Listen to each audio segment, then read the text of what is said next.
அவர் எங்க போறாரோ அங்க ஆம்புலன்ஸ் வருதுன்றாரு. இதுல என்ன வேடிக்கையான விஷயம்னே தெரியல.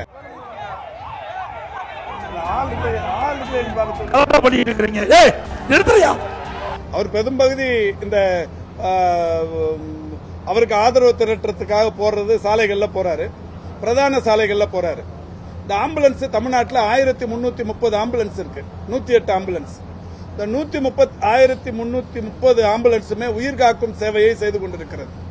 எங்கேயாவது விபத்து, அது கிராமப்புறங்களில் இருந்தாலும், மலை கிராமங்களில் இருந்தாலும், நகரப்பகுதிகளில் இருந்தாலும், மாநகராட்சி பகுதிகளில் இருந்தாலும், ஒரு 8-10 மணித்துளிகளுக்குள் அந்த ஆம்புலன்ஸ் விரைந்து சென்று உயிர்களை காக்க வேண்டும். விபத்து நேர்ற இடமோ இல்ல நோய் தன்மையை அதிகரித்து யாராவது போன் பண்ணா போய் உடனடியாக காப்பாத்து. இன்னைக்கு உலகத்திலேயே இந்த 108 ஆம்புலன்ஸ் சேவை மாதிரி தமிழ்நாட்டில் இருக்கிற மாதிரி வேற எங்கேயுமே அந்த சேவை இல்லைன்னு சொல்லி எல்லாருமே பாராட்டுறாங்க. உடனடியாக உயிர் காப்பாற்றப்பட்டு கொண்டிருக்கிறது.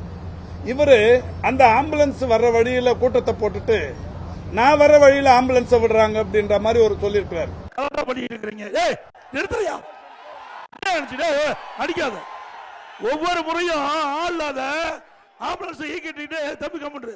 தமிழ்ல ஒரு பழமொழி சொல்லுவாங்க, அரண்டவன் கண்ணுக்கு மிரண்டதெல்லாம் பேய் அப்படின்னு சொல்லுவாங்க.